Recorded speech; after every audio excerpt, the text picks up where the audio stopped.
airline industry, which has been dislocated from the 25th of March, is actually going to get reprieve and may be allowed to restart flights from early June. We'll be bringing you more on that later. Then the next big story, that's perhaps a global story but also central to us, is the fact that the US Q1 GDP numbers were out yesterday, and the contraction was far larger than what people expected at around 4.8%. That's also hogging some headroom today. Moving forward, the startup space looking for 25,000 crores in rescue operations from the government, so we'll see if they can get any glimmer of hope there. And finally, the ice cream and the soft drink companies who are really feeling the pinch of the shutdown are also writing to government bodies regarding relief and stimulus.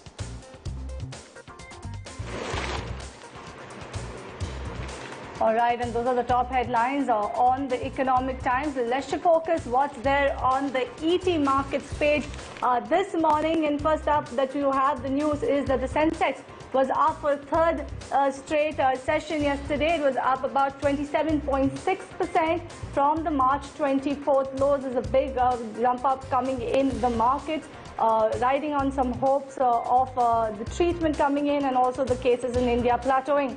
Apart from that, you have credit risk funds that lose 9,000 crores in just 3 days. You have HULs, the net profit may rise about 17% in Q4 despite weak revenue forecast. You have brokerages also that they've cut the target price on Axis Bank. Remember, it posted a Q4 surprise loss when it reported its numbers 2 days ago. And S&P 500 is up on hopes, is on track for the best month since 1974.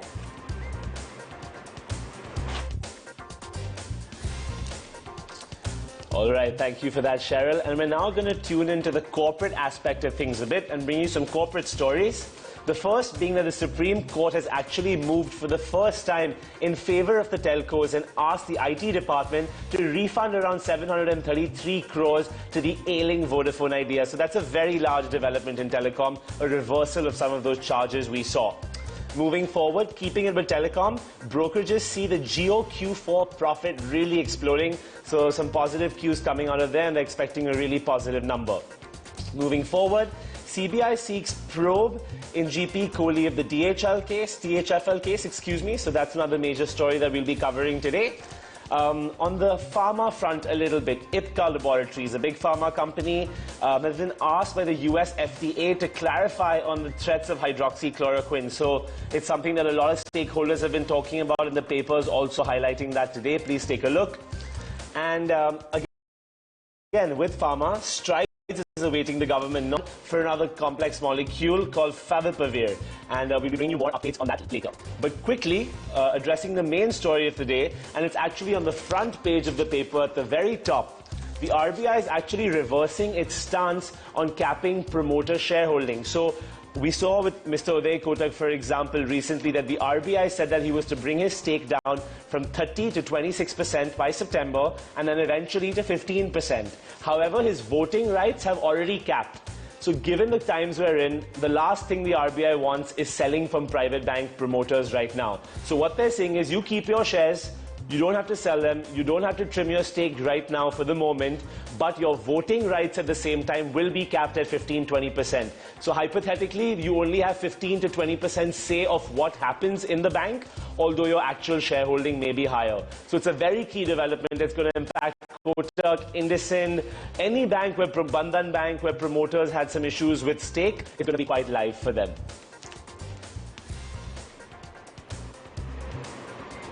Definitely, Varun, and remember that's an Economic Times exclusive, so definitely we need to watch out for the reactions that the banks will show today when the markets open. But let's move on to another top story on Economic Times front page, and that is Gilead has injected some hopes when it comes to coronavirus treatment. If you go ahead and you read the news, they're saying, the company is saying that the US clinical trials has yielded positive results.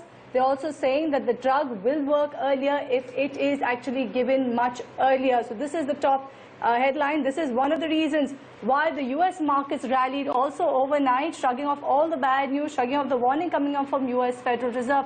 But what this means for the entire globe, we have Pankaj Podar to take us through the story. Pankaj, definitely Gilead is injecting fresh hopes on COVID-19 treatment.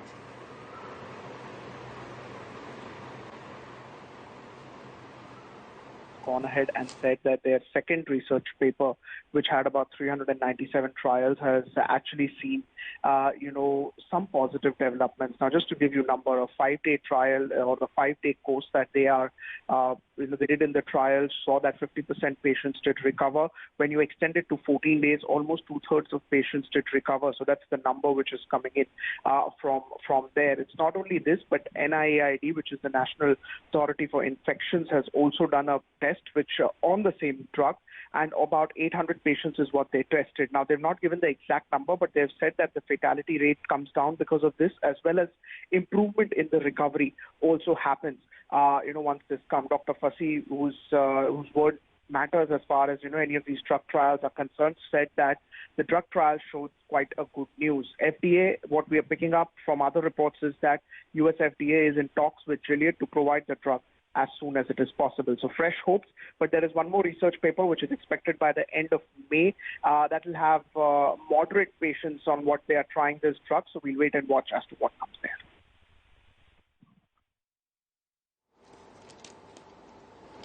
Thanks for that, Pankaj. A very interesting development. There's also a rumor that once this drug is commercialized, India could be a preferred manufacturing destination for the lower cost development of this drug. So we'll be updating you with that. But another key story from the paper this morning, on page 2, the Economic Times, the MHA allows the movement of stranded persons, and this may come into effect from as early as May 4th. It's a key development. My colleague Utkarsh is tracking it very closely.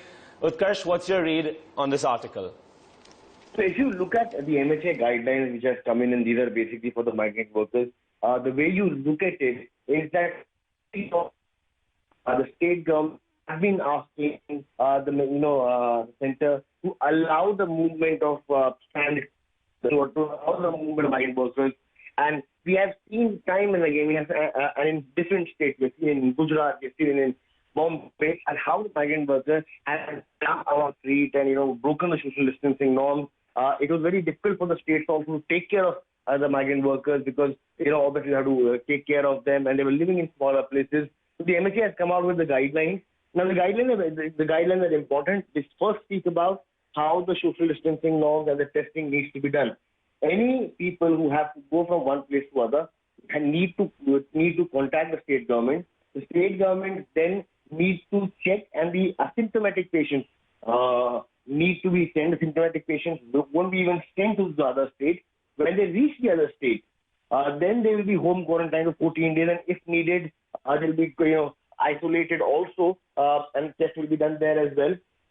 But both the states have to talk to each other. Both the states have to mutually agree, and then the movement will happen. And it was very important for this to happen, given the fact that May 3rd was coming. Now, if you remember, the last time on April 16th, when the first lockdown got over, you saw what happened in Bandra, you saw what happened in Surat, and then from that, then till now also, this has been a regular demand from the states, because it was one, a political issue. Secondly, a very important thing that the states were very worried that if the lockdown continues after May 3rd, controlling the migrant population will be very difficult. Now, we have seen obviously the students being evacuated from Kota, which is the education hub, by many states. UP had already announced that they will get the migrant workers. Now, very important and a very key task and challenge for the government, state and central and the law enforcement agencies, where we do make sure that people don't gather at one place. We don't see what happened in Anand Vihar. We don't see what happened in Bandra East. So the government has asked all the people and requested that you go ahead. The guidelines will come. The state governments will soon issue guidelines till then to make sure that the workers or any standard people do not come out in the open to the nearest bus stand, to the nearest railway station. is also very important. That is something which the law enforcement agencies have to also do, and the central government is also regularly trying to speak to these people that, go ahead, register to the state government, get in touch. There's a number which will be given, and do not come out on the roads. This was a big challenge, and there was something which was expected anyhow. The CMP this was discussed, and now MHA has given a guideline. The states have to now come up with their own.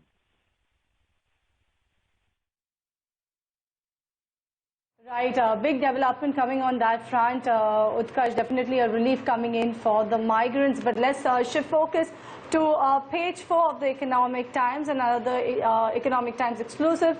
And that is the airlines may get 10 days to actually go notice from the government to restart the flights. But what does this mean for the aviation industry, Varun?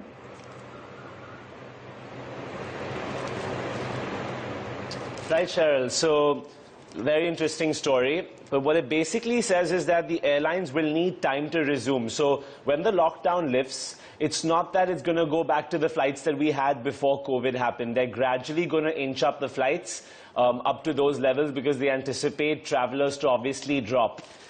Needless to say, this sector has been worst hit by COVID. Zero travel whatsoever. And when you have a large fleet of planes that you may have borrowed money to purchase, it's really key that you're able to actually conduct flights if you want to survive. So a lot of bankruptcy risk looming in aviation, even globally with Boeing. So it'll be a key story, and definitely something we keep a close eye on. For now, I believe there's no flights until the earliest, the paper says, June 15th.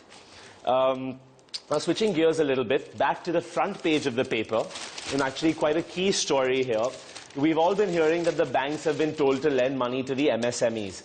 But there's a certain reluctance there because they don't want NPAs, and they believe that the MSME sector might lead to a huge host of NPAs, right? So they've actually come out and said that they want some kind of guarantees on the loans that they're going to be passing on to these firms. My colleague Soumya, who's tracking the story pretty closely, is joining us now to get us all the details. Over to you, Soumya. Yes, like clearly you said, Varun, I think MSMEs are a very crucial part of the economy, and the current lockdown has impacted sales. Meeting expenses have become a little burdensome for all of them. So pandemic has actually impacted all aspects of this business. Taking all of this into account, the government does feel, and it is imperative that they intervene, and they have asked the banks to actually provide loans to the MSMEs, particularly working capital loans, given the kind of crash trap they're facing. But on the flip side, bankers are willing to lend, and only if the government guarantees on incremental loans to MSMEs. Apart from this, they're also asking that also up to 20% of the new asset purchases of the NBFCs should be guaranteed. So what we're picking is these negotiations are at a progressive stage. And bankers are unwilling to budge from this standpoint, given they believe that the business activities would take time to come to pre-lockdown levels, while the government is undecided on the fact that how much it can guarantee, and while they are of the view that the damage would not be long-term and cash flows would resume once business starts. So we might have some amount of divergent views here, but nevertheless, it is imperative that the government comes, they come out with some amount of package, or they help the banks to continue to lend forward to the MSMEs. That's what we're gathering, and this is pretty crucial for the economy right now.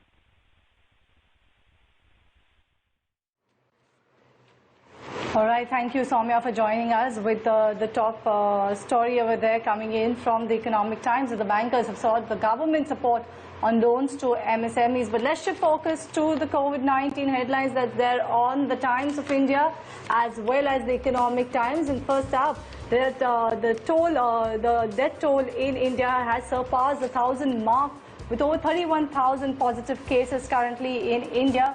Apart from that, the big headline is that the MHA has said that the migrants can go home, and the more curbs will be eased after May 3rd.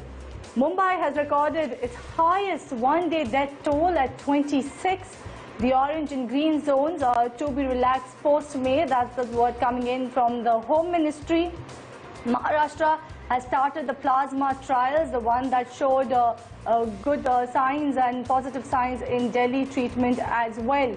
Apart from that, you have Kerala that will cut the salaries to aid funding. They cut salaries of the ministers and also the central of the government workers in order to aid the funding for COVID-19, and the doubling rate has slowed. The average doubling rate right now of the cases is 11.3 days, and that's the word coming in from Health Ministry. So some sigh of relief coming on that front, at least, Varun, with the doubling rate has at least reduced.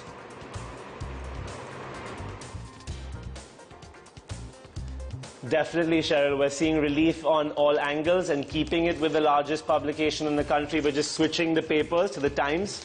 The top 5 headlines here today are that more curbs are going to be eased after the May 3rd. So everything might not open up, but definitely you'll see more and more essentials opening up.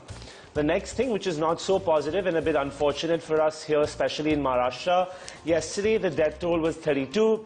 Seems to be a new record one-day death toll for us here in Maharashtra. So not a good sign. And the overall cases now in Maharashtra alone seem to be 10,000 people. So that's larger than anywhere else in the country. So we definitely remain the hotspot of the COVID virus. Now the CM has reached out to the PM as the government sits on the MLC seats. So that's another one which we need to look out for today. Also, the government chart plans to figure out ways to boost FDI within India. So they're going to have to change some regulatory framework and make the laws more amenable to foreign investment. And finally, M&As in India dived by 36% to 82 billion. So we've seen an over $25 billion reduction in the M&A activity here locally, which is not a good sign and reflects the weak economic sentiment.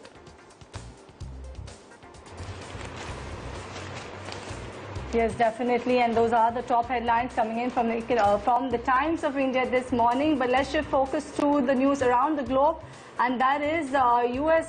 Federal Reserve is on pause. Late last night, they had the rate decision. The two-day FOMC meet came to an end, where they have held on to the key interest rates, but they've definitely cited that the virus is a big risk over the medium term. They are also saying the health risk to weigh heavily on the economic activities. You had the Federal Reserve Chairman say that not the time to be concerned about the federal debt. They're saying it is very important to take steps to limit the longer-term damage from coronavirus. They're saying it's heartbreaking, actually, to go ahead and see the minority job gains threatened.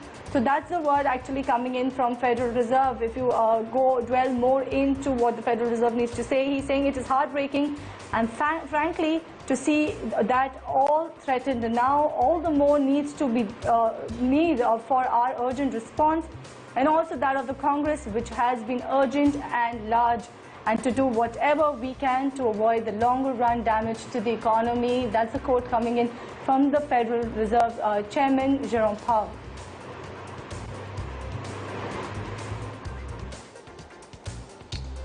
Right, Cheryl, so like you just pointed out, this US GDP shrinking is really a massive global indicator to the rest of the world.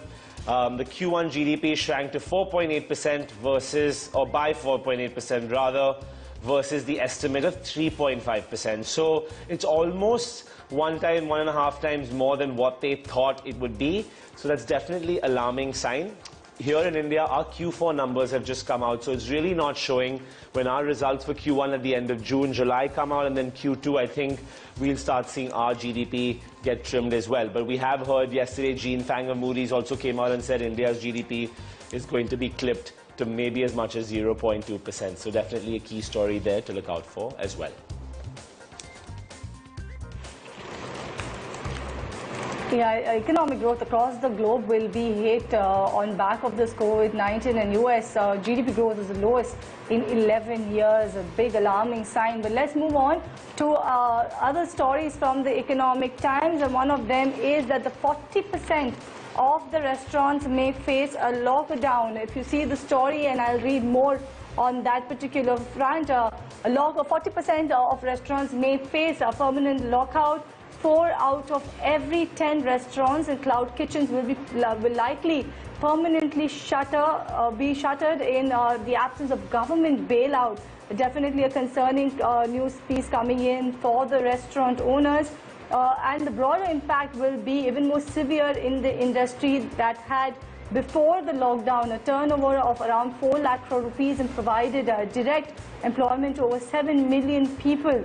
Adding to these grim estimates from the National Restaurant Association of India is the nearly 70% fall in the food delivery business. So this is one of the businesses that's definitely seeing a huge hit because of the lockdown, and we are here to actually see not much of them delivering from these places as well. Varun, so trying times coming in for restaurant owners as per Economic Times, and as per the National Restaurant Association is definitely going to see a big hit on the restaurants as well going ahead. But with that, we are out of time on this edition of the newspaper show. But see you tomorrow, where we'll get you all the top headlines, Varun and myself. Till then, take care of yourself and be safe.